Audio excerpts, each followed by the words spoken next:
Hello guys, Josh from 2000 here, and today I'm back for another Carnage video, and we're going to be talking about DeathStroke issue 31, or DeathStroke vs Batman Part 2.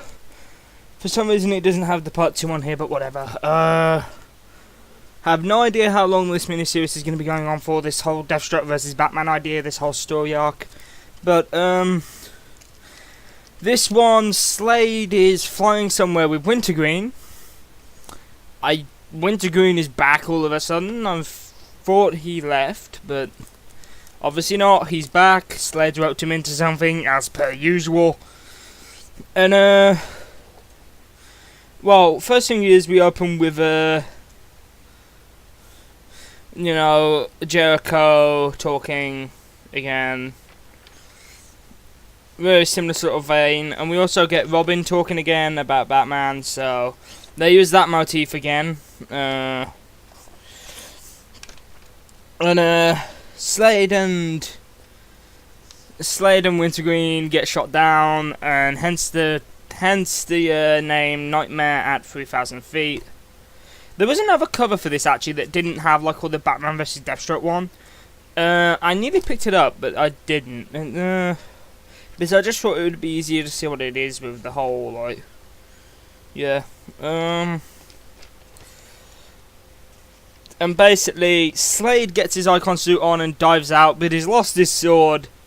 And Wintergreen's a bit like, you are like the world's greatest assassin. I don't know why you insist on carrying a bloody great big, like, sword on you. We could get you any sword made you like, but you still insist on carrying this piece of junk. And, basically, He asks Wintergreen, track the sword, which he does, and there's a bit of a confusion because like he's talking to the AI, and Wintergreen's like, "What are you on about?" It's like you get a bit of a confusion. Slade gets his sword back, and then Batman shows up. But fun fact, it's not the Batman because the Batman is dealing with something in Gotham. Well, Bruce Wayne as Batman. So you kind of get the hint that this guy is not Batman. And basically, he doesn't. Slade could quite easily kill this guy pretending to be Batman, but he doesn't. This is a bit like, I know you're not Batman, so I'm not going to kill you. He literally rips the cape and armor off, chucks it to one side, and the guy is literally just left there in his birthday suit in the middle of the desert. That is going to be some nasty-ass sunburn. I can tell you that right now.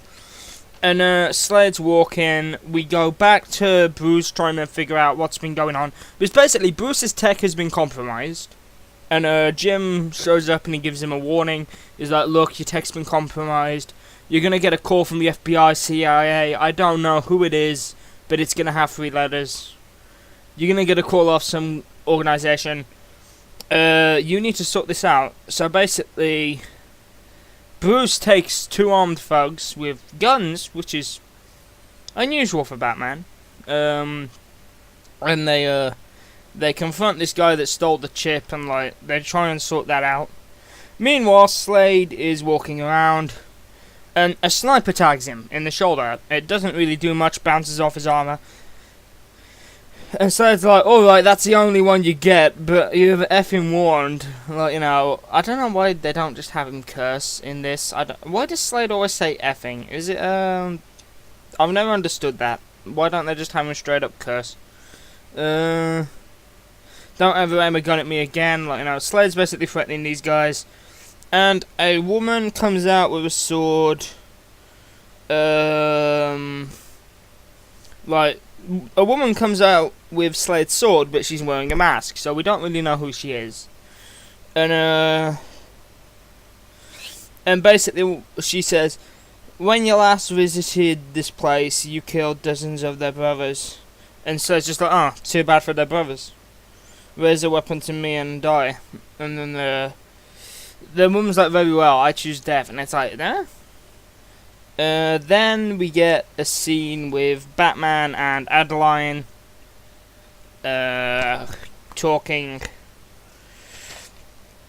And then we go back to Slade attempting to fight this woman, and surprise, surprise, it is Talia. And, yeah, we basically, it ends with Talia saying that he needs, listen to me, he has much to tell you about your son. So,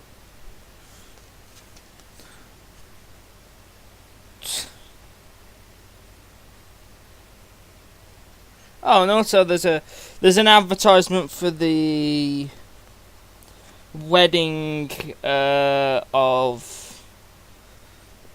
There's also an advert here in the style of There's an advert here for the whole Selena and Batman getting married thing, and it's for Nightwing. So it makes me wonder, is there like going to be one of them for each of the Robins? That'd be pretty cool. Like, I don't know, I'd dig to see a Jason starred one of them at the end of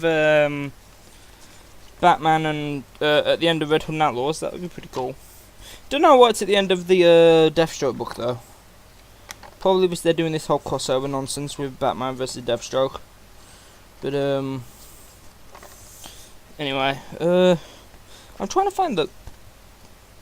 Does this have the 3-digital code in? I'm trying to find where the 3-digital code is for this, because they normally have 3-digital codes.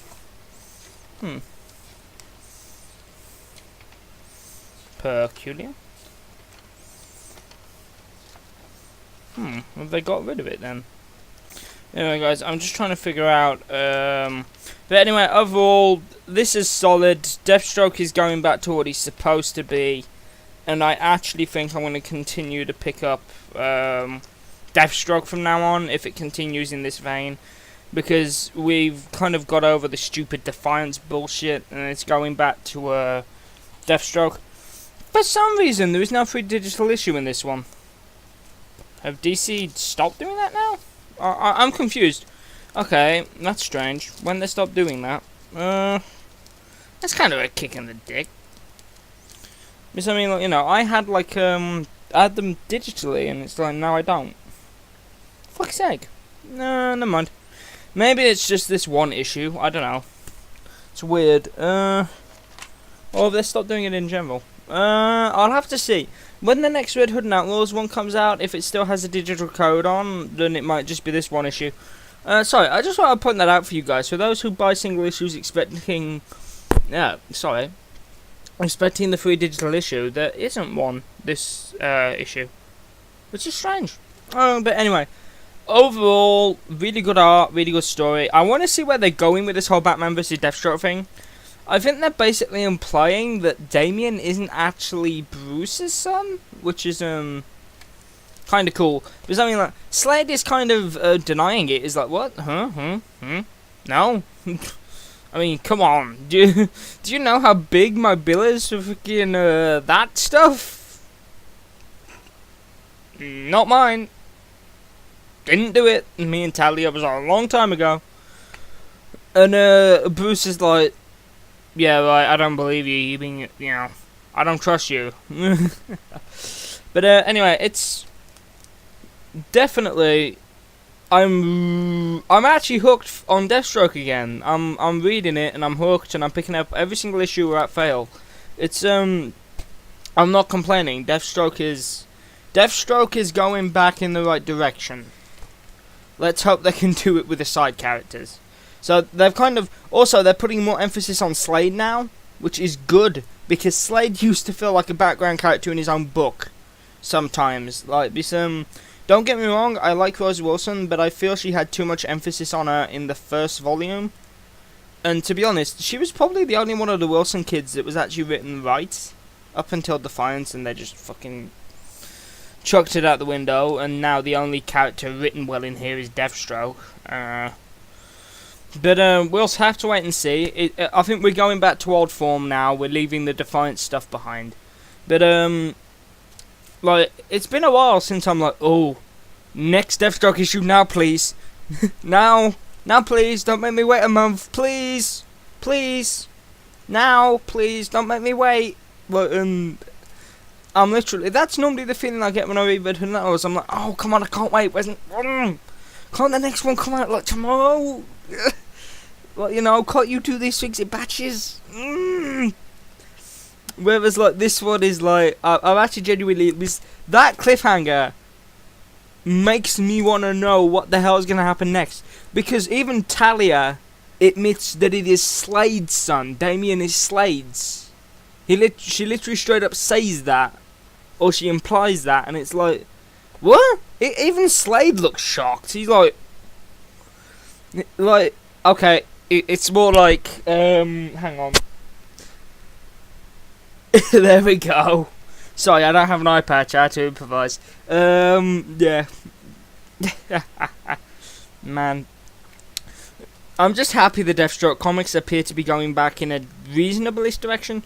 I mean, like, I never read the original Deathstroke, so it might not be for you old diehard Deathstroke fans, it might not be the best, but it's at least tolerable now. Deathstroke is somewhat of a villain slash anti-hero again, instead of trying to be this superhero, and it's like, that was never going to work for Deathstroke, because of the type of character he is. He's far too cynical. Works way better as an anti-hero or an assassin, which is what he's going back to. Anyway guys, that'll be it for today, and I'll see you in the next one. Goodbye.